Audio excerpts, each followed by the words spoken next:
আচ্ছা, আপনি জনাব তারেক রহমানের প্রসঙ্গ আনছিলেন। অনেকেই মানে জনমনে একটা শঙ্কা বা প্রশ্ন আছে যে সিকিউরিটি রিজন উনি এখনো দেশে আসছেন না, নিরাপত্তা বোধ অভাব, পর্যাপ্ত নিরাপত্তা নাই, সে কারণে আসতেছে না। আপনার কাছে কি তথ্য আসলে? শুনুন, এটা আপনিও বুঝেন, আমিও বুঝি। তারেক রহমান বাংলাদেশে কালকে এসে পড়ুক, প্রশাসনিকভাবে সবকিছু দেখবে যে তার মুখে হয়ে যাচ্ছে। এটি একটা বড় সমস্যা। এই নিউট্রাল গভর্নমেন্ট রাষ্ট্র পরিচালনা করতেছে, সবকিছু ঠিকঠাক মতো চলতেছে। উনি আন্দোলনটা পরিচালনা করছে বাইরে থেকে, দলও পরিচালনা করতেছে, নমিনেশনটা উনি ঠিক করে দিচ্ছে। আপনি দেখেন বিএনপির মধ্যে একটা দলে 137টা আসন ডিক্লেয়ার হওয়ার পর তেমন কোথাও কি কোনো রিপারকেশন হয়েছে? হয় নাই।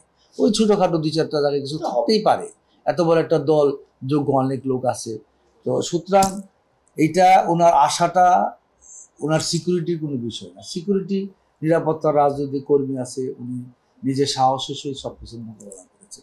অন্যান্য আরও কিছু ইস্যু থাকতে পারে, আই থিঙ্ক, আমি মনে করি না যে ওনার আশাটা এটার জন্য দলের কর্মকাণ্ড বা কোনো কিছুতে কোনো বাধাগ্রস্ত হচ্ছে। বাট উনি, আমি সোফার যতটুকু জানি যে ডিসেম্বরের প্রথম দিকে নিয়ে এসে